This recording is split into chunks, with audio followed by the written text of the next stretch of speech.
I want to introduce Mr. Andrew Jones. He is the Republican candidate for mayor in the city of St. Louis. Mr. Jones, welcome to the Mark Cox Show. How are you? I'm well, and thank you so much for having me on this afternoon. Thrilled to have you on, and congratulations on your victory in the primary. Thank you so much. So what motivated you to run for mayor in the city of St. Louis? Because history tells us that Republicans have a bit of an uphill battle when it comes to that seat. Well, that certainly has been the history, but we're looking at changing history. And part of our platform, the fourth part, talks about civic excellence.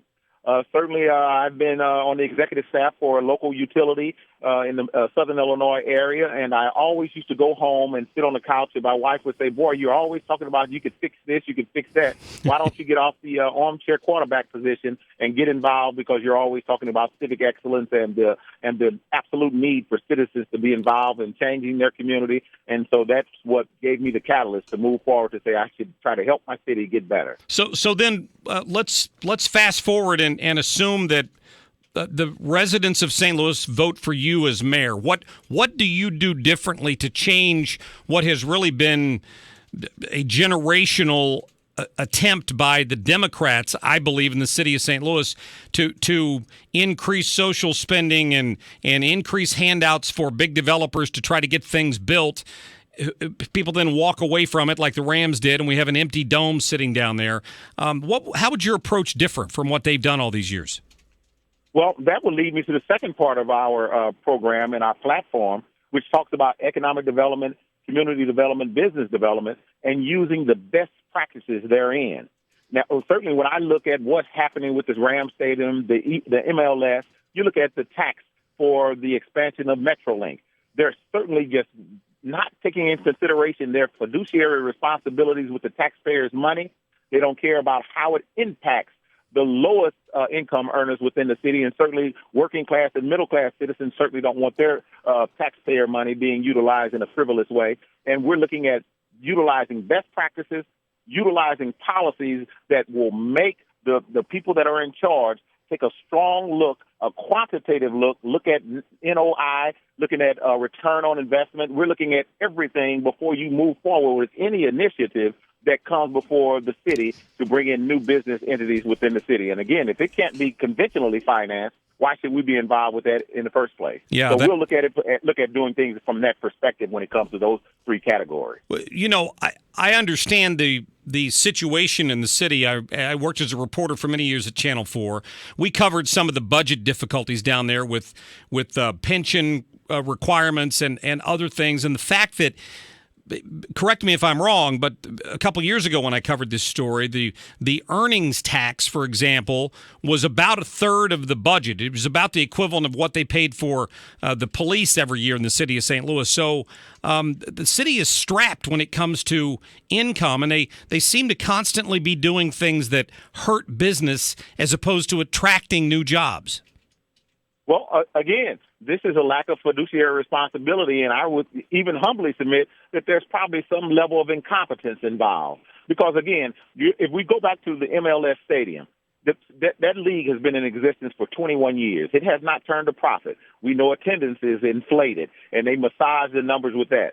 If I know that as an outsider, and they set that particular initiative on someone's desk, particularly my desk, it would immediately find the round file. There's no way you should move forward with these types of initiatives, and we certainly say that we have people that understand economic development. I humbly submit again that they must not know what economic development initiatives are, and when you utilize any level of incentives, old school is that you lead with those. But right now, when you're talking about state-of-the-art concepts in economic development, most people utilize the base foundation of their city, the beauty of what they have to offer, and if push comes to shove somewhere downstream, and it's very competitive with an outside city municipality, you would look at doing some small level of incentive to sweeten the deal, but you certainly don't lead with those. And those things are causing extreme problems with our credit rating right now, even with the Democratic frontrunner who's there. I believe when you look at the credit rating of the city, which is taking a hit again, I think with the credit ratings, who are very sophisticated, they understand it's more of the same, and we have to move away from it. Yeah, somebody was on social media after the election the other day touting the progressive the gains progressives made in this round of elections, and I'm looking at what happened last fall in the national election. Outsiders, people who aren't considered to be part of the establishment, made tremendous gains in this country.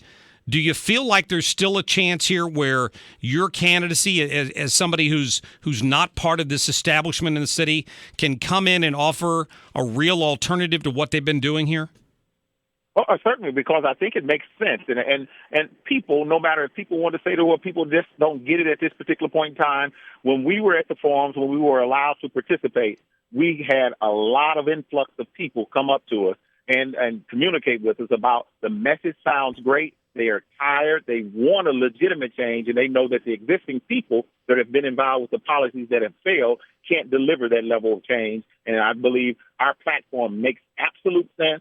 Fiduciary responsibility, being accountable, having the best practices in play, eliminating the violent element of crime, which makes absolute sense that no one can do business if you have an element of high visibility of violent crime. You can't get that solved, and you can't get it solved because even I uncovered the fact that we don't have a vice nor a narcotics division within the city of St. Louis, and most of those violent crimes are associated with narcotics. So someone's asleep at the wheel, and we always say the fish rots from the head down. It's because of a lack of leadership, and leadership will change that. Well put. What about any thoughts on the race issues in the city of St. Louis? The divide always seems to be at election time. You've got a slate of African-American candidates on the Democrat side, and in this particular case, you had Lyda Krewson, and there was all this talk about splitting the vote. What would you do to address some of the race concerns in the city? Well, what I spoke about on most of the forums is the fact that, excuse me for clearing my throat. That's all right. That most of the issues, when you hear about race, I kind of associate it with the guy who's out there, or a magician, who does the sleight of hand and keep you looking off to a direction where you shouldn't be looking so that they can do things behind your back. I believe they use race in that component part of it. I believe the party has done it for years to sustain their position and to keep people distracted about serving their own interests. I'm submitting to you and everyone else that are listening that if people had jobs, they were gainfully employed in all parts of the city, we would have people taking their children to the zoo and other things and not focus on this peripheral thing called race. Certainly there are race problems that exist, but they don't overwhelm a people or anyone when a person has a check coming in and they can focus on taking care of their family, and we can move forward with lifting the city. So I'm saying race is being used to leverage people, and it certainly shouldn't be utilized that way. We should be moving forward so we can get people engaged to become the best citizen that they can be. Well, we've got about a minute left. I'm talking to Andrew Jones, Republican candidate for mayor in the city of St. Louis. You can go to his website at andrewjonesformayor.com. Are you going to have an opportunity to debate Lyda Krewson? I'm not sure. I'm certainly looking forward to it so we can have extensive conversations instead of those 30-second sound bites, so we can drill down into the particulars. And I believe if we get a chance to drill down into those particulars, I will certainly distinguish myself. I'll certainly show that our plan will work, and I will certainly deliver the message that if you're looking for change, you can't look at the people that were involved for 22 years in a 66-year decline of this city to give you the change that you necessarily need. It's a failed proposition. And I think if we sit down, we'll be able to disclose that, and people will have to be able to make the intelligent decision to vote for Andrew Jones. Excellent point. Mr. Jones, pleasure talking to you. Look forward to doing it again. Certainly. Thank you so much for allowing me to participate. Have a great day. Go to andrewjonesformayor.com. We'll be back right after this. This hour of the Mark Cox Show brought to you by Thomas Helbig, the official St. Louis financial advisor of the Mark Cox Show. The people at ThrottleNet understand what folks around the nation are starting to pay attention to. The threat of hacking is real. The threat of cyber security issues, it's real. And if you work in a place where maybe the boss hasn't taken that seriously, or you've got somebody's uncle who comes in and handles your IT stuff for you, you need to have professionals review what you're doing. Think of the cost to your business or just to your individual effort at work if you're without your computer or you lose the information because your system isn't backed up properly. These are the kinds of things they focus on at ThrottleNet. They know what the threats are. They don't lock you into long-term contracts because they do good work. They know you're going to call them back again, and you can get 24, 365-day-a-year local support. Unheard of. It's a huge deal. Call them at 866-826-5966. Just go to their website at throttlenet.com. Are you a taxpayer deep in debt to the IRS? If so, then listen carefully to this special public announcement. Due to consumers facing difficulty in the ongoing U.S. economic downturn, the Internal Revenue Service is now accepting reduced settlements from individuals who owe back taxes. Participation in special initiatives by the IRS can reduce your payments by thousands of dollars. A special hotline has been established by National Tax Credit Group to enroll suffering citizens during this crisis. Call the Special Service Hotline to see if you qualify for this historic relief opportunity during the ongoing economic downturn. Take down this number or store it in your cell phone. 800-639-4402. If you owe back taxes to the IRS, you may now qualify for substantial relief. The IRS is now accepting reduced settlements, resulting in some tax debts being reduced by thousands of dollars. To see if you qualify for your reduction, call this new special service hotline now. 800-639-4402. 800-639-4402. That's 1-800-639-4402. Napa know-how. Spend $24 on anything at Napa this month, and you'll get a free Chase Elliott racing cap. You can spend it on oil. You can spend it on wiper blades.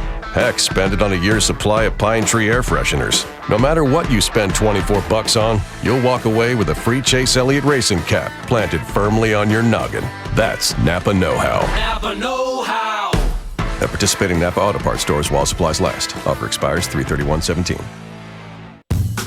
Liberty Mutual Insurance presents a story about pickles. It's 2 a.m. and your pregnant wife needs pickles. So you pick up some green happiness, but hit a parked car.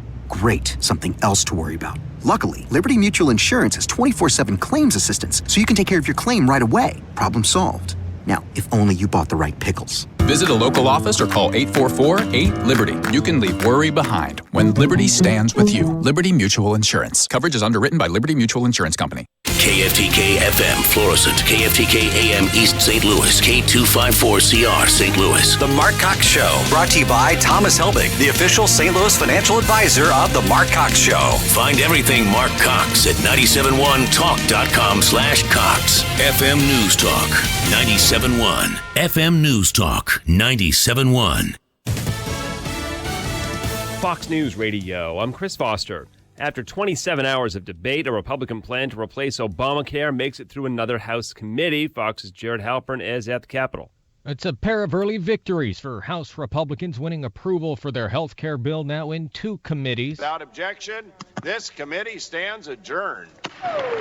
Energy and Commerce Committee Chairman Greg Walden, the House Ways and Means Committee, has also signed off on the health care bill very early this morning. Republican leaders, though, are still working members of their own party. House Speaker Paul Ryan arguing this is the closest Republicans will come to repealing and replacing Obamacare. It really comes down to a binary choice. Pushing back criticism from some conservative lawmakers and groups who prefer a straight repeal of the Affordable Care Act. Chris. Jared, New York is joining Washington State's lawsuit against President Trump's revised travel ban. White House spokesman Sean Spicer. We feel very comfortable that the executive order that was crafted is consistent and we're going to go forward on this. The state of Hawaii's filed its own lawsuit claiming the ban would harm its Muslim population, tourism, and foreign students.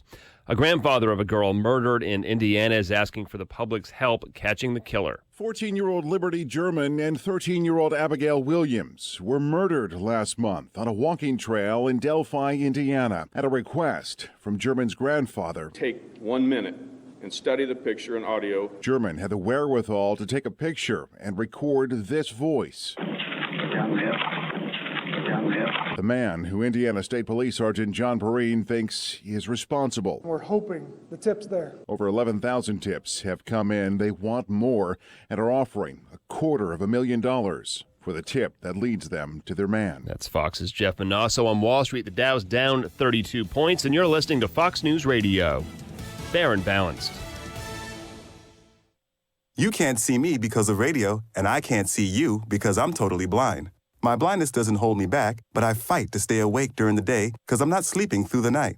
I often struggle to concentrate and just keep up. Sound familiar? You're not alone. But this is not a sleep disorder. It's actually non-24. Learn more about the link between total blindness and your symptoms. Visit learnmore924.com today or call 844-368-2424. Sponsored by Vanda Pharmaceuticals. Blue the dog here for propane. Making the rounds with my owner, the propane man, has allowed me to see a lot. I may just be a simple dog. I didn't attend the elite boarding kennels, and you'll never see me on Barking with the Stars. But I do know that propane is the smart fuel that lets millions of Americans live where they want and how they want. It's clean, reliable, and powers modern appliances from tankless water heaters to high-efficiency furnaces. Learn more at proudlypropane.com. 97.1 News Time 2:03. Good afternoon. I'm Jason Church. An online report regarding sexual harassment claims by female guards in the state prison system says that millions of dollars are being paid by the state to victims of sexual harassment, but nothing is being done about the problem. $4 million was paid out in just the first half of last year. Dave Dormeyer, director of the Division of Adult Institutions, said during testimony that the reason for the discrepancy is that the prison system is a bureaucracy. Dormeyer retires at the beginning of next month. Dean of Journalism at Missouri, David Kerpuis, will speak at the National Press Club during a symposium on fake news. Kerpuis says that it's important to remind journalists and others that journalism is a key component in democracy. He plans to use that as a basis for new education at Missouri, building on what is already in place. A former Normandy School District bus driver has been accused of sending a pornographic photo of himself to a 14-year-old girl. 27-year-old Jeremy Hubbard is in police custody. For in-depth coverage on these stories and more, go to 971talk.com/news. Are you hiring? Join the over 3 million businesses that use Indeed.com for hiring. You can post a job in minutes and manage your candidates from